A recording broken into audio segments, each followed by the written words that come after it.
You're very welcome to the Firm and Fast Golf Podcast. I'm your host, Shane Darby. Today's episode marks a long overdue return to golf in the Netherlands, with a focus on one of my very favourite courses. Many years ago, the golf architect Sir Guy Campbell wrote the following ode to the Pan.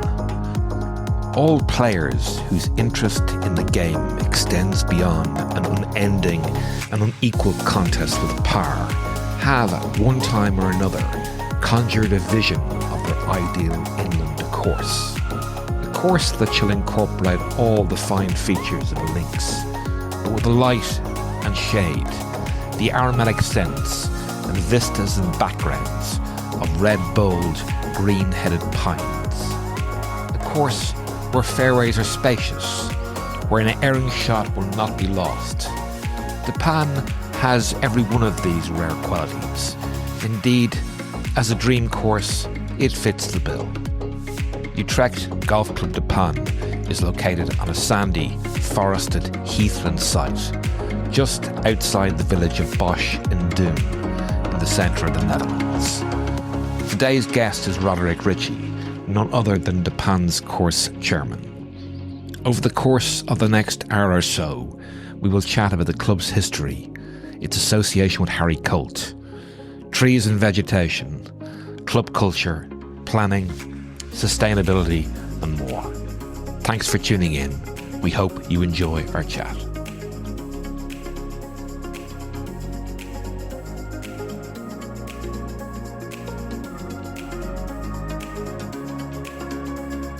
Roderick Ritchie, you're very welcome to the Firm and Fast Golf Podcast. How are you? I'm fine. Great to be on. Well, listen, many thanks for your time today and for contributing towards a mini reboot of the Firm and Fast, almost forgotten series in golf in the Netherlands. Before we get cracking on the main event, I'm just wondering how your golfing summer has been so far. It's been great. Mostly played my golf at the Pan this summer. In June, I had a nice golfing trip to Scotland with my 18-year-old son. By the way, he's doing his internship at this moment as a greenkeeper. Mark Lampers, he's the main greenkeeper. So I managed to sneak him out. We went over to Scotland and we played various courses. I'm an overseas member at Krill Golfing Society. So we played both courses twice. And then we headed over to Carnoustie and Kingsbarn. So I was a bit spoiled with beautiful weather and amazing just to be there, staying in St Andrews and soaking up all the golf there. Oh, for sure. I think when I was over the last time in May in Holland, or June, should I say, May actually, beg your pardon. It's been a dry spring and summer on the heath there in Utrecht. I'm just wondering, first of all, how challenging it's been for yourself and Mark and the greenkeeping team to keep the grass alive and in serviceable condition. It's been tough. It's just been incredibly dry. Actually, it started in February. We went from a very, very wet 2024 into a very dry 2025. So, like last year, we almost didn't use our sprinkler system. And this year, already in February, March, we had to start spraying the course. It was just incredibly dry from February onwards. And the team has struggled with dry patches occurring on the greens, and they've now started to fade away. But for the period from say May up until end of July, we had various dry patches, and the team was just taking care of them, watering them manually, aerating them, overseeding, and of course using wetting agents to try and get rid of them. But the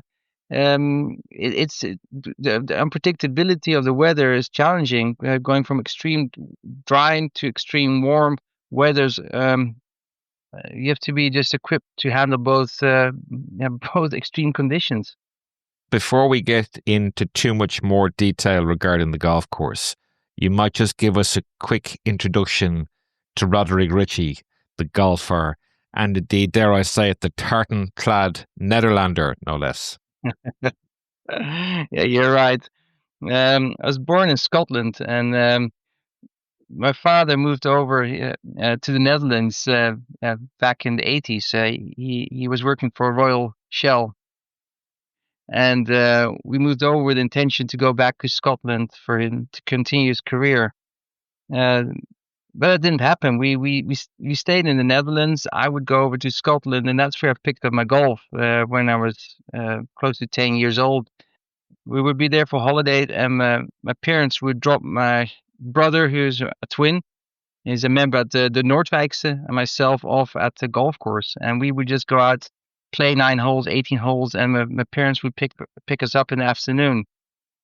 At that time, it was very uncommon to play golf in the Netherlands. And when we were 12, 13, we lived very close to the Roosendaalse. It's a course near Arnhem. And it's the third oldest golf course after the Royal Hague and the Pan. A woodland course with patches of heather. Great golf course, very long. Has held the Dutch Open a couple of times. One of the winners was Bernard Langer back in 1984. He still holds the course back. It's amazing.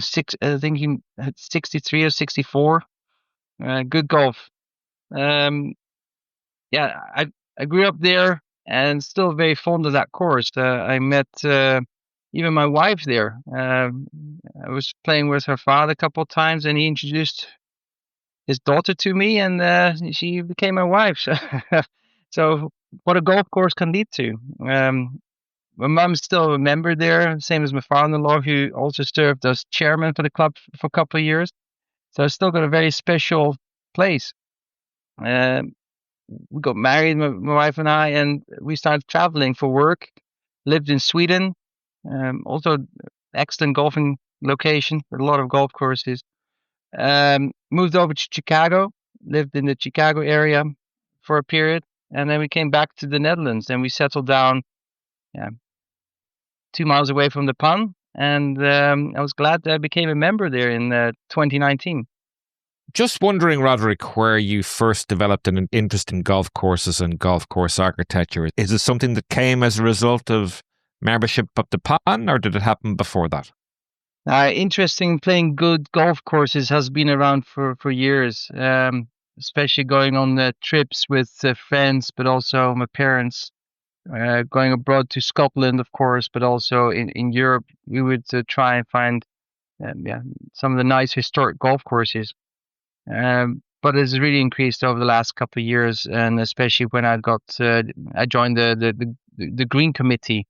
I started going more into depth in the history and studying the architecture of golf courses. So it's a bit of a mixture, but just over the last couple of years, it's just increased. Yeah, I guess it probably comes with a role. I mean, as we mentioned, you're the current course chairman at the Pan, following in the very able footsteps of your predecessor, De Heer van der Pavert, who, from the few interactions I've had with him over the last couple of years, suited the role so very well. In fact, so well that he served a bonus additional 2 years for, as he called it, good behaviour after his initial 4-year term was completed. Before we focus on the Pan of today, I'm hoping you might provide listeners with some context and background from a historical perspective. What can you tell us about the early history of golf at Utrecht de Pan? Yeah, then we have to go back to 1894. On the January 21st, to be precise, the club was founded as the Doornse Golf Club. That's a village just 10 miles south of the current location. And the course was on the border of Doorn and a place called Driebergen.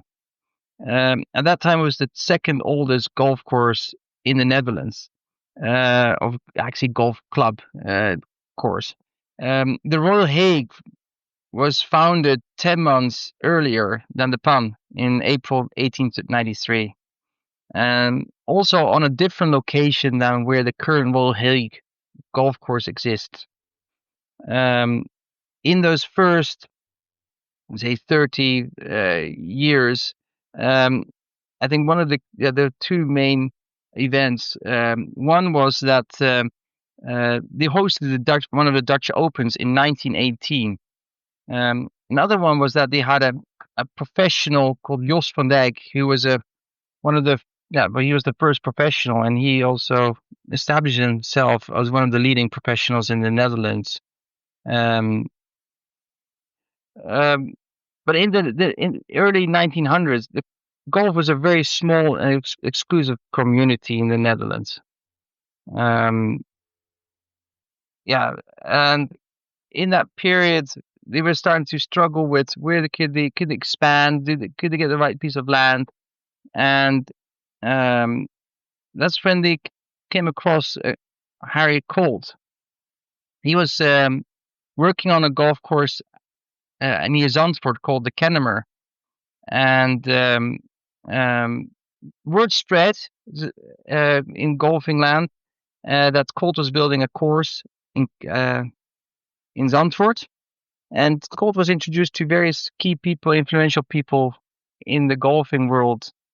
And early 1927, the secretary of the PAN of the Utrechtse Golf Club at that time, contacted Colt, and he started some intensive correspondence to discuss, can they build a golf course on a different site? And at that time, it was very obvious. Colt was a busy man. He was building golf courses over in the UK. He was traveling over to Europe, getting into projects in the Netherlands, but also working in Germany, up at Hamburg, Frankfurt, going to Spain, to Madrid. And on his way across, he would pass through the Netherlands, probably also going through Belgium, where was involved with Knokke. But he stopped over and he started building or getting involved with the PAN. Now, I'm just wondering if he was consulted regarding the site selection as the club looked at the new site at Bosch and Duin prior to getting the job. Yeah, I had to ask members, because that's from our archives. There wasn't. Yeah, we had to go through that and study those. But he was not involved with selecting the site. The site was made available through family connections of a committee board member. So he got the plot of land in the middle of the woods. You say in the middle of the woods. What do you think he would have found on his first visit to the forest? I seem to remember looking at one of the history books that your caddy master shared with me when I was on site for the first time. And in typical forest course context, it was just loads of trees and sandy soil, yeah? It was, yeah. Yeah, so what would he have found? He would have found an area of heathlands, sand dunes, and forest. The course is situated in the national park Utrechtse Heuvelrug. A special area in the Netherlands. Everybody thinks the Netherlands being a flat country, windmills, fields of cows, but this part of the Netherlands is actually was formed more than 150,000 years ago during the Saline glaciation, and during this ice age, glaciers from Scandinavia pushed large amounts of sand, gravel, and clay forward. And when the ice retreated, this material was left behind, creating elevated landforms known as these push moraines. And one of these push moraines still runs through the course. So when you're playing hole 1, also coming up hole 14, playing 16 and 17, you'll still see this push moraine winding through the course. In Dutch, it's called an oerbank.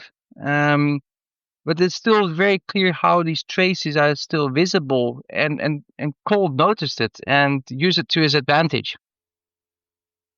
So that formation, this push moraine, that's one part. But then after that saline glaciation, what happened too, we got the Pleistocene period, and periods of extremely cold and dry conditions occurred in the Netherlands. And this resulted in the formation of a cold polar desert. And polar winds transport large amounts of sand from the desert as cover sand, and these sandy deposits eventually became the sandy forests and drift sands. So you still have these traces of these sand formations covering this push moraine. Moving forward in time, heathland developed in this part too, but it's more man-made, and that was developed for grazing of their feedstocks. Because if nothing would be done, roots would naturally grow back on this part of the country. But these heathlands became part of the farming system, providing grazing for feedstock, heather for thatch, and turf for fuel. And and then, of course, the economic development starts. These parts are not required anymore because of chemical fertilizations. And by the end of the 19th century, heathland loses its value. And a lot was turned again back into agricultural land of these heathlands and forested. However, this part, because it was a natural forest, remained, and it's remained a sort of heathland type of terrain. Much like the development at the Kennemer, I believe the renowned landscape architect Copain, who Colt would have first worked with at Kennemer, built the course to Colt's plan at Duin. And 9 holes were initially opened in May 1929. I'm just wondering, the course was extended to 18 holes by October 1932. I'm just wondering what drove the decision to expand the club's initial 9-hole footprint after May 1929. As you mentioned, Copain partnered up with Colt. He was actually not a real golf course construction company. He was actually more well known for his garden architecture in the Netherlands. He designed various parks and gardens. And he was approached to support the Kennemer. And as he's been involved with the Kennemer, he got involved with the Pan, but also with the Eindhoven, the Dommel, and the Royal Hague. So he became more the constructor for golf courses in the Netherlands, supporting the Harry Colt. So in May 1929, the Pan was open, and in some of the letters that we found in our archive, Colt quotes, "I was immensely struck with the feature of this of your course. You have such wonderful features which should enable us eventually turn out to be a really first-class inland course," he goes on to say. "My only regret is that it's only 9 holes at present and not 18. So it was clear he was planning that it would become an 18-hole course. And we found documentation because he built the first 9 holes in 1929, and the second 9, like you mentioned, only was developed after 1930 and coming construction in 1932. But we found drawings that Colt designed the full 18 holes. But because of the lack of funds, he decided to start with the first 9 holes. And he was very pleased that the course of the club decided in 1930 that he would go and build out the second 9. But when you go to the Pan, you won't realize how the first 9 was actually running. It was actually from hole 4, you would go to hole 9. And so the whole stretch of holes 5, 6, 7, 8 was only constructed 3 years later. And he added in 12, 13, 14, 15, 16, 3 years later. So he had a sort of an inner loop and an outer loop. With the idea there's going to be 2 separate anti-clockwise loops with 3 subsidiary counter loops out of holes 8 and 9, and 12 and 13, and then 17, 18. So it's amazing how he already had planned this out, how the course would look like. I'm struck and have been struck over my travels in the Netherlands over the last number of years to uncover and hear about stories, or interesting stories, should I say, with regard to the period during the Second World War.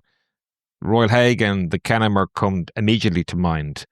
I'm just wondering if there's any interesting stories the Pan may have in this regard about the wartime, or was it all quiet on the Western Front? Yeah, compared to the coastal courses like the Hague, Noordwijk, and Kennemer, where you still got the Atlantic Wall parts still exist. The Second World War had minor impacts on the Pan. The staff were retained to maintain the course. Was also partly assigned to work at the factory in Zeist, owned by one of the board members, in order to avoid being forced to labor in Germany. So, compared to some of the other courses, the Pan came through relatively quiet. Well, that's good to hear. History and heritage appear to be very important to all members at the PAN. And it has been suggested in the past amongst Dutch golfing circles. Somebody crudely remarked that there are two things in life one should not mess with: young girls and the PAN. Anyway, I'm just wondering, over the period after 1932, when the second nine was added, to the dawn of the 21st century, how much revision and changes took place at the PAN? Yeah, minimal adjustments were made to the course since the beginning, apart from one or two tees. Some discarded bunkers, and of course, trees continued to grow and overshadow the heathland and sand dunes. Those were the main changes in that period. So very little. Mm-hmm.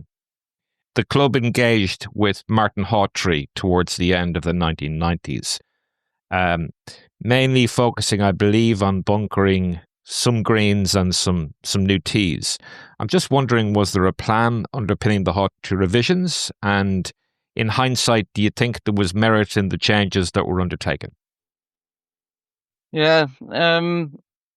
So the committee invited Hawtrey to consider the layout and character of the golf course in the light of the modern playing, maintenance needs, and general design. The plan is built on an incredibly small plot of land. The layouts of the plan pushes the boundaries. So the greens are in the corners of the site. At greens of holes 2, 5, 6, 10, 12, and 14, you're literally up against the fence.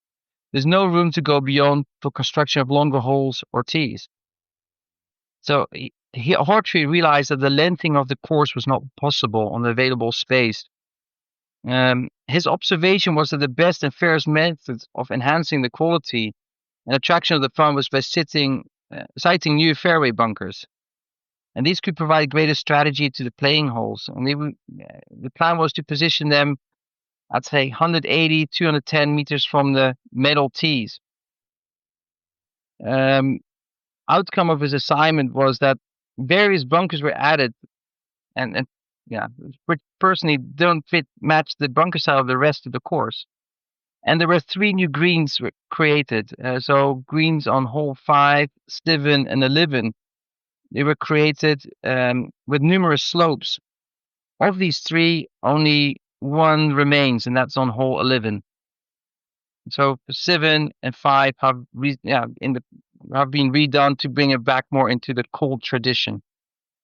And we will take a quick look at that in a minute. But I'm just wondering, before we move to the present day and the post-Hawtrey period, I thought it might be opportune to take a look at how the Greens Committee works at the PAN, how decision making is taken and arrived at.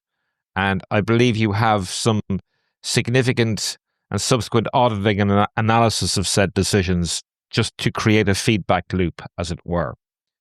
So first of all, as you said, you're currently the course chairman at the PAN. I'm just wondering how and when the opportunity first arose for you to get involved on the course committee.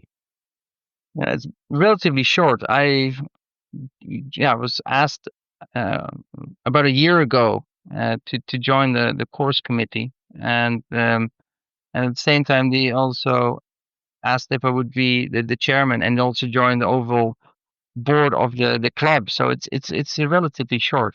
It's intensive 1 year. So you have had a lot to learn, I suspect. Yeah. So Eric van der Pavort, my predecessor, he's still part of the Green Committee. Showed me the ropes and handed over. The plan was that it would be a longer period. However, last July, just after I've been asked, our equipment shed burned down with all of our machinery inside. And this was caused due to a short circuit in a diesel mower. And in that tragic day, we lost all our fairway, tee, green mowers, all gone in one moment. And luckily, it had been a very sunny, warm spell. That morning, it rained heavily at the course. And I think we lost all our machinery, but it didn't spread to the woods or the grass. So we came through without having that harmed. And we only shut the course for one day, and we were opened the day after. And we were very fortunate to receive support from some of our friends from the Eindhovense, Hilversumse, and some of our key suppliers who we worked with for years. And the clubs went straight into action, and they formed a committee with Eric, Jan van der Montrans, a predecessor to Eric. And they set up a committee with a plan how to rebuild the equipment shed, but also to revisit how we want to deal with our equipment going into the future. Um, with the movement to go more towards electric equipment instead of using fossil fuel machinery. Um, we revamped the entire equipment of our mowers, and at this moment we've got a big project going on that will start in October and will be completed in April. It's run by this very well organized committee of volunteers and with expertise from different areas, and they're going to get this done. And by April 2026, you will not notice that we've had a major disaster with our green shed going up in flames with all our equipment in it. We'll be facing the future with a modern green shed. In the interim period, you're moving completely towards lithium battery powered greens equipment, by the sense of it. Yes, everything's gone lithium, except we've got 2 fairway mowers, which are diesel, but we plan to replace them when the equipment improves over time.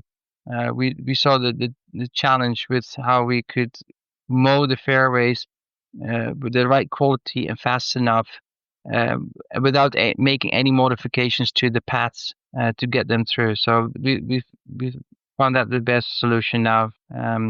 So our T mowers and green mowers are all lithium based. So just going back to the Greens Committee, Roderick, you mentioned your predecessor, Eric, still sits on the committee, and his predecessor, Jans, also, or Jan, should I say, also sits on the committee as well.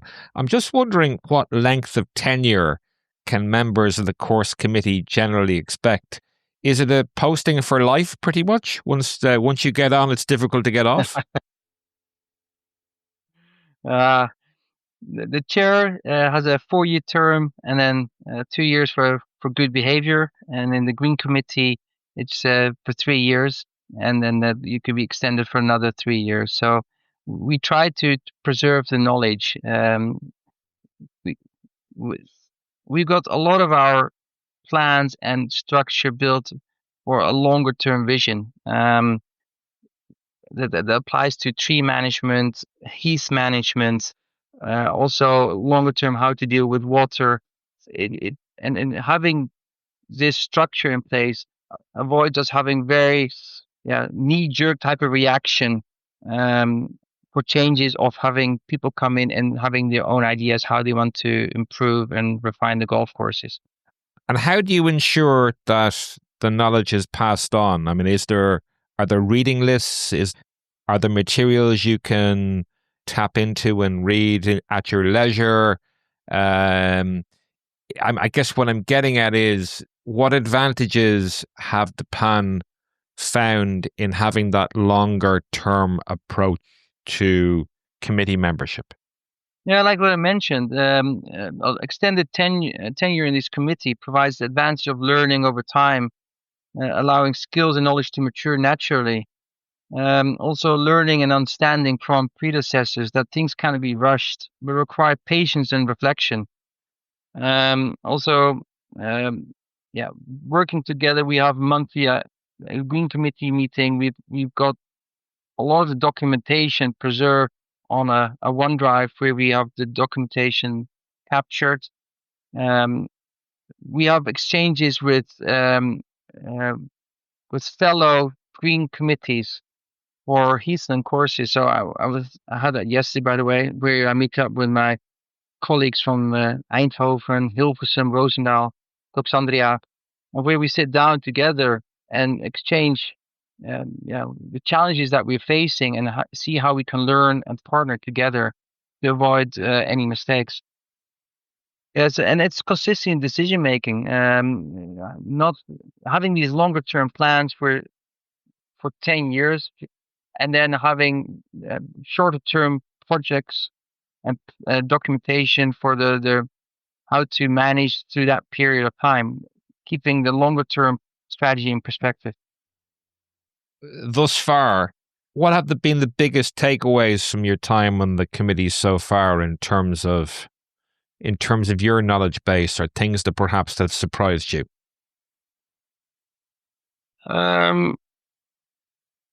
I think the fact that there's a real strategic plan, and that is not from the last 10 years, but is dating back to 1990. And I can go back and see photos, plans that were made, and the vision that we had as the plan where we were heading, and sticking to that, and not trying to stay true to the Colt design that was in place at the end of 1929. Just a very important position to be in, that we've always based on that approach and not deviated away from it. Okay. Now, obviously, post Mr. Hawtrey's involvement at the pond, you appointed Frank Pont as consulting architect in 2005. You might explain to listeners why the club made this change in direction, perhaps, and how Frank's approach differs from that of Mr. Hawtrey. Yeah, so Frank Pont, he presented a plan back in 2004 or 5, and the fundamentals of his plan was to preserve the course as much as possible in its original natural state, and so that meant also prevent the course becoming overgrown, creating natural openings in the woodland, keeping the soil as nutrient poor as possible, making the heather come back where feasible, and allow selective erosion spots to reappear. So going back to how the course would have looked like based on the aerial photos and that we had beginning 1930. And priority was to restore various bunkers and bring certain green complexes like hole 5 and 7 back to the original Colt style. Safety was also an important point, because players are hitting the ball further, the equipment's getting better, and the pond was designed at a time when the players were hitting shorter shots and the course was played less frequently. A couple of things that are quite unique at the pond, and we are fully aware of that. Shane, hole 6. Hole 6 is a double blind shot. So normally Colt doesn't like having these blind shot holes, and here we've got a double one. As a player, you can't see your ball where it's landing after your tee shot, and on top of that, you have to hit across another mound to a green. It stands out because I'm not familiar with any holes like that. But here, you don't want to take those away. You'll really spoil that unique feature. So we've introduced 2 bells there. One bell that you ring when you've played after playing your second shot, and another bell when you clear the green.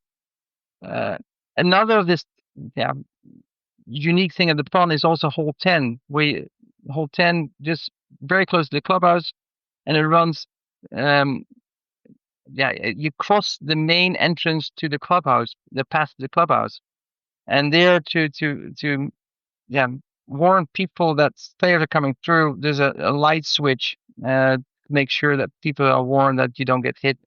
I know these are not changes that part of the plan from Frank, but he did point out with how things are the fund was only about 200, 300 members, but clubs become busier. We've got now a member base of 800.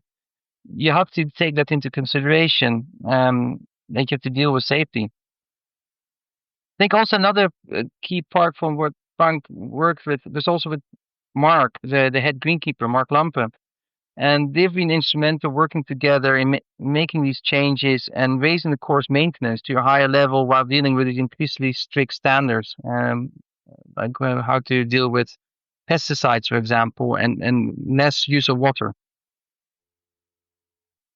Just to pick up on number 6, the strategy inherent in that hole has famously been recreated by Angela Moser and Tom Doak at Pinehurst number 10, I believe. Not completely a copy, but certainly they had number 6 at the pond in mind when they created one of the par 4 holes at Pinehurst 10. So the ultimate endorsement, and you're right, it is quite a striking hole.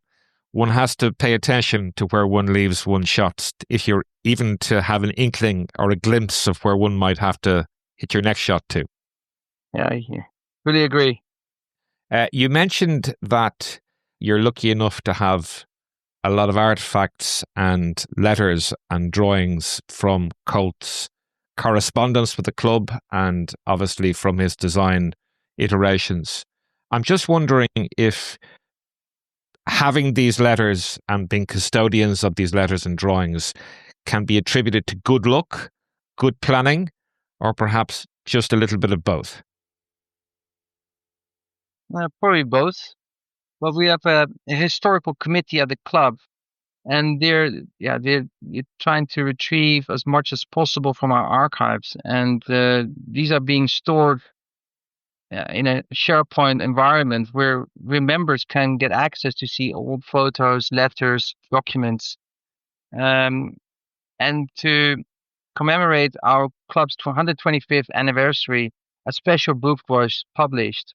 And this included the original drawings, pictures, letters from Colt when constructing the course. So giving the members access to it and seeing the early beginnings of how Colt was involved with the design of the course. As you mentioned, you recently amended the 5th green. Unfortunately, when I was with you the last time back in May, the 5th was still in the final stages of growing, so I didn't get a chance to have a putt on it. However, I did get some cool pictures. Indeed, when I visited, first of all, in 2023, Mr. Van der Pabert sort of explained that hole 5 was an issue, that you had a big tree on the corner of the dog leg, which died, unfortunately. It created an open spot when you removed it.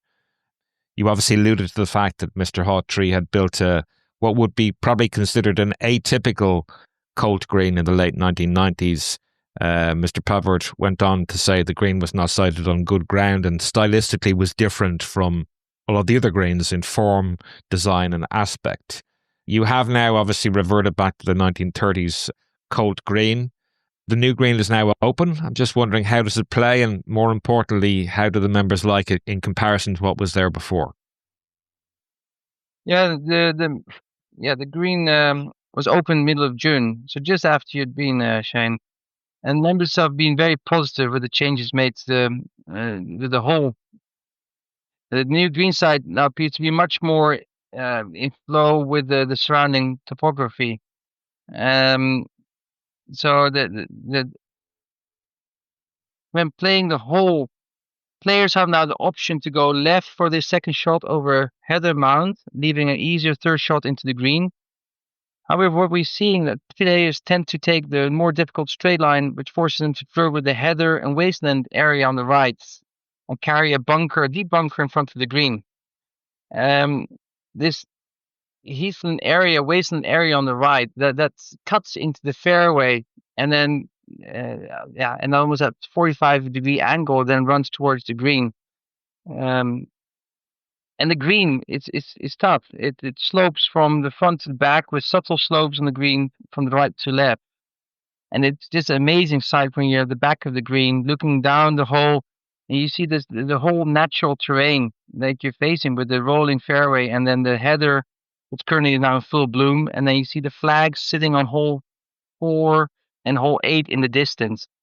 And it's it's a big change, and the hole has been well received by the members. And you obviously mentioned that Frank also remodeled the 7th green, reworking it to better represent what Colt had intended as opposed to how it had evolved over the years. I think that's probably before your involvement on the course committee. However, I'm just wondering if you know anything or can tell us anything about that particular project. Yeah, the 7th is a relatively short par 4 of about 280, 290, a dogleg to the right. You have to carry about 100 yards over some sand dunes to a fairway that was a sharp dogleg to the right, around about 170 meters from the metal tees. The green used to be a very small L-shaped green with a bunker cut in the corner. And then in the L, there were not many pin positions, and Hartree decided to enlarge the green to make it give it more pin positions, and took away certain slopes.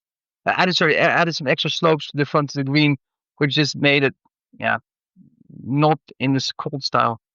What Frank has done, he brought it back to the L-shaped type of green, and giving it more pin positions to the back too. So widening the left side, that it would be possible also to place the pin there. So that was done in 2013, I recall. So that we've had it for about 10 years, and fitting much more in the Colt way of green work. Okay. You mentioned that there was only one remaining Hartree green left on site. I'm assuming probably there's plans afoot at some point in the future to maybe restore the 11th green also? That's not on the agenda yet. From the 3 Hartree greens, it's probably the best. There's one item that when I look at it, is how it flows to the back, where the terrain is going up. There's the green dips at the back, so that's architecturally you would like to see it more flowing in the other direction. But compared to the other 2, this is the best of the 3. So no plans there. Okay. But one other thing that Eric mentioned to me when I spoke with him was, as a tree-lined site, plenty of Scots pine and a myriad of other flora on site, that tree management and heath restoration is something you've been spending a lot of time and focusing a lot on. What can you tell us about the ongoing vegetation management program you have implemented at Duin? Yeah, so each year we focus on the maintenance improvement efforts of a block of 3 holes.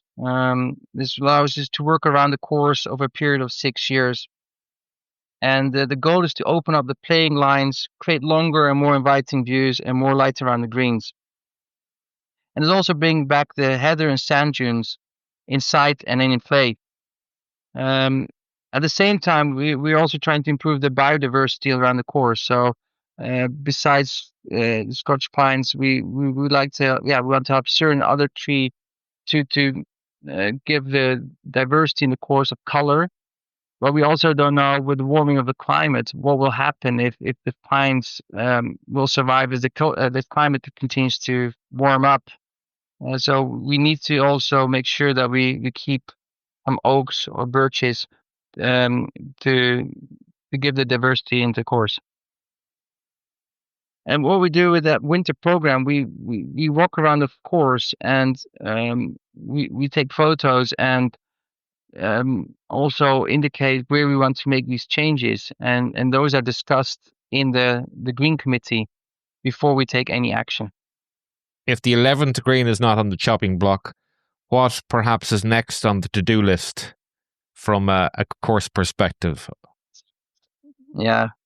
You already mentioned earlier that you should not make too many changes to the fun. So it will be mostly minor refinements to the course to continue to raise the bar.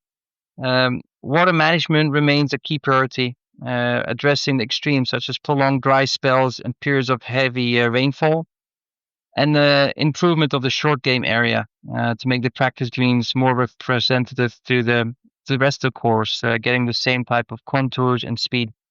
So those are three of the items that we have on our agenda, and possibly one or two bunkers where we still have the Hawtree features to bring them into the Colt style.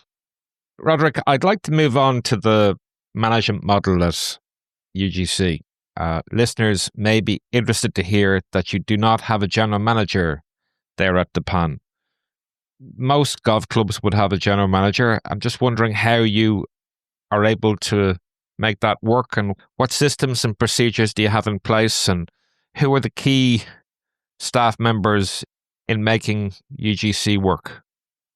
Yeah, so at the Pan we have a team of caddy masters. We are responsible for allocation of tee time for visitors, and they have visibility in the booking system, and also an overview of when the match is and the fixed groups come and play.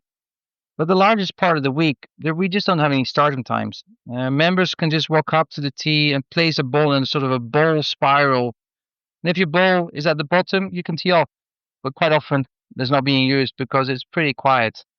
How the club is actually based on member activity. There are a lot of members involved with committees and initiatives, and they are essential in keeping alive in healthy culture at the club. So it's a very much based on positive culture with shared values, norms, expectations that the members have built up over 130 years and passed down generation to generation. So it's very much a family-like club. And then, of course, we got professionals who've been around the club and the secretary office who manage and support the members on a day-to-day basis. That's interesting, Roderick. Of course, your course manager, Mark, is with you quite a number of decades, I believe. I suspect he's a key staff member in the whole setup.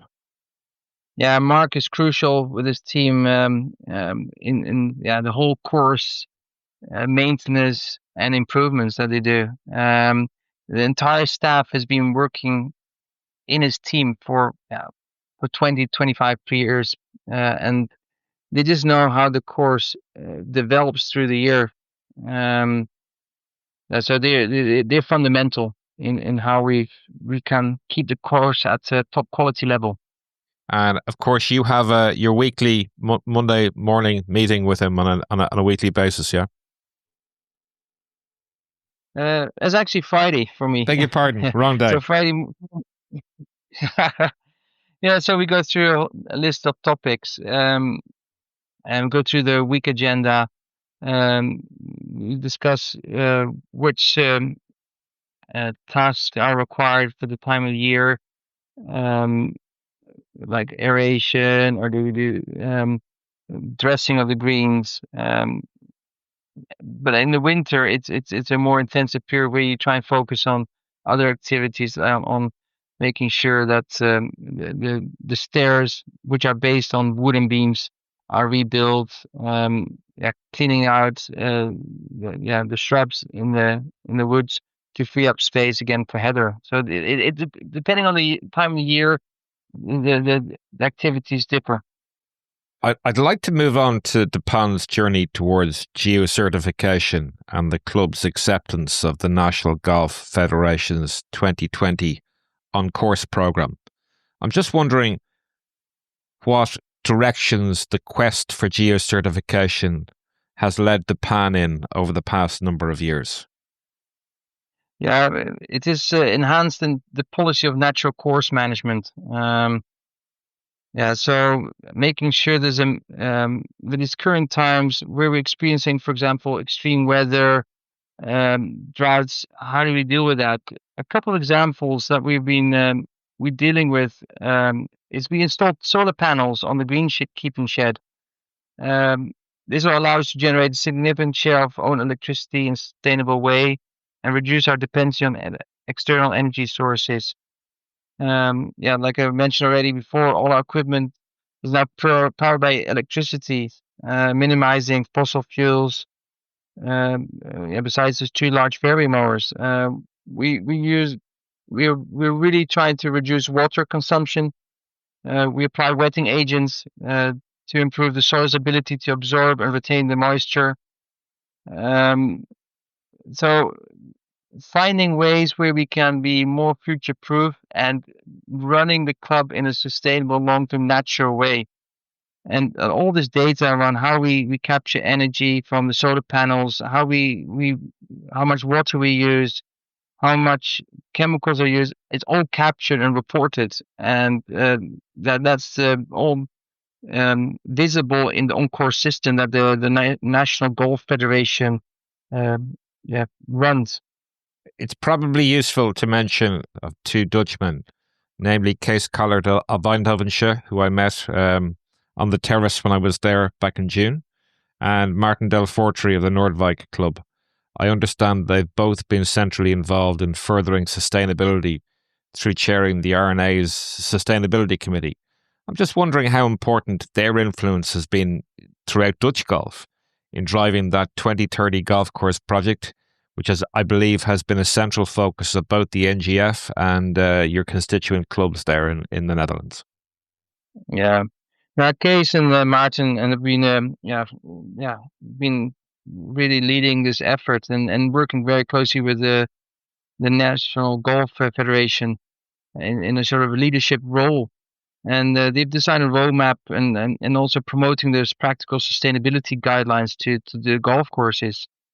And these efforts are reinforced by the clubs. They've implemented the 2030 vision, and we use these resources. The NGF, the National Golf Federation, has extensive documentation online with handbooks, training, guidance, and support to make sure that the clubs can get their geo certification and adopt the sustainability practice in the way of running their clubs. Listen, before we jump into our final 2 recurring questions, I wonder if you might suggest a few hidden golfing gems in the Netherlands. Most of my listeners will be aware of much of the world-class golf that is available in Holland. However, where are they looking for a path a little less well-travelled? Where might you recommend? Yeah, you already mentioned that the Netherlands has some great links courses. Colt was influential in developing some of the best, like Royal Hague, Kennemer, Eindhoven. Sorry, the links courses are Royal Hague and the Kennemer. And then, of course, we got the Heathland courses, Eindhoven, Toxandria, and the Hilversumse. Noordwijkse is undergoing a significant renovation with the greens and a couple of new holes. So that will be exciting to see how it reopens in a couple of years' time. It's the open stuff, but they have the new holes constructed. I have to mention the Roosendaalse. I started off at the beginning. Great course. From the back tees, it's I think the longest in the Netherlands. A course only about 10 kilometers east from the Pan, the Hoge Klei. Also a heathland woodland course is a nice challenge. I need to point out next year will be a special year for the Netherlands golf-wise. We'll be hosting the Solheim Cup, Europe versus the United States, and that will be played on the Bernardus, a Kyle Phillips course that only opened up a couple of years ago. And I would just encourage your listeners to come over to the Netherlands. By staying in Utrecht, you can hit a lot of golf courses within an hour. You can stay in Utrecht, play Hilversum, de Pan, the Hoge Klei of Arnhem, Roosendaalse. Or you can head south towards Bernardus and you can play the Eindhovense, the Dobbel, Toxandria, Swinkelse, Stippelberg. So a nice set of courses. And yeah, you only have about 45-minute travel to courses which would welcome players from Ireland, UK, or further away. Yeah, I've always found that one of the great things about golfing in the Netherlands is you're never too far away from anywhere. Your road network is so good. And I guess the country east to west is maybe 2 hours travel, and north to south is maybe 3.5 hours travel. Would that be about right? Yeah. So I think we've got more than 130, 40 courses in the Netherlands. So you're never too far away to a golf course.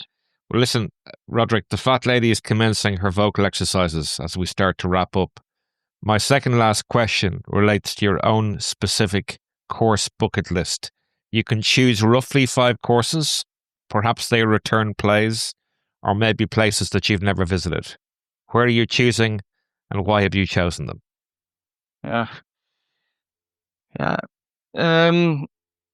Enjoy these long weekend breaks to go places. So Paris is a great location. It's not too far from the Netherlands. So I would head down there. I played at Fontainebleau. It's a affiliated course of the PAN. It's a Simpson course. Saint-Germain is also a cold course where we've got some good ties with. But I would really like to play more Fontaine. I've not, that's on my bucket list to still play. We'd like to head over to the Surrey Sandbelt courses, Swindley Forest, St George's Hill, Sunningdale, or even come over towards Northern Ireland. I thought Portrush was excellent this year, and Royal County Down. So a mixture between Heath and Links. Great. Well, I look forward to hearing about those adventures. Our final question today, Roderick, relates to 2 golf book recommendations that you might have for golfers looking to augment their golfing libraries. What 2 books are you recommending? As I'm pretty new in the committee, Duin committee, I've been doing a lot of reading to get up to the knowledge on this topic. So I've got a whole stack of books that I've been reading over the summer holiday. So so some of them probably classics. Anatomy of a Golf Course from Tom Doak. Great book to learn how strategy is incorporated in golf course design. In this book, Doak describes how different types of strategy can be used to invite the player to take on shots and how hazards contribute to the course. So I think it's just a good starting book. It is almost every golf fanatic should at least have that. I think it's a great book. A more specific one I've been reading over the last couple of weeks is about bunkers, pits, and other hazards from Forrest, Richardson, and Fine. Much more detail in the background of hazards and the philosophies around the architects and how they've applied these hazards. I just have to mention 1 or 2 more. So I've been also the golf course architecture from Michael Hazardson about the foundational design and construction, and of course to know about Colt, I've had to read some essays on golf course architecture, and I think I've read it now 2 or 3 times over the last 6 months, just to learn about his methodology and design ethos. I was pointing out before, some things should be preserved and not be changed, and his fundamentals from Colt, I think, are just spot on already back 100 years ago. It sounds like you've been a very busy boy. That is fun. Good. Roderick, listen, on that note, it's been my absolute pleasure hosting you on this episode of the Firm and Fast Golf podcast. Many thanks once again for your time today and shining a light on one of my very favourite golfing haunts in the Netherlands. Many thanks to you, too, for the very enjoyable and somewhat serendipitous alfresco beers that we enjoyed together on the terrace at the Pan back in May. And a final thank you is also due to Eric van der Pavert and Jan de Montfrans for the time that they extended to me over the course of my last 2 visits to Utrecht the Pan. If you're listening, gentlemen, it was and is still very much appreciated. Listen, continued success to you, Roderick, and all at the Pan. Go easy, mate. Yeah, thank you. Bye-bye. Many thanks for tuning in. If you don't currently follow us on socials, you can do so as follows. On X, you can find us at Firm and Fast Golf. On Instagram, Firm and Fast Golf Podcast. On Blue Sky, if you're that way inclined, the Firm and Fast Golf Podcast. On YouTube at the Firm and Fast Golf Podcast. and indeed finally on Substack at the Firm and Fast Golf Podcast occasional newsletter. We favour to ask, if you're still with us, if you're enjoying the show, you might consider giving us a star rating or a review on your podcast platform of choice. It really would be appreciated. Thanks again for listening.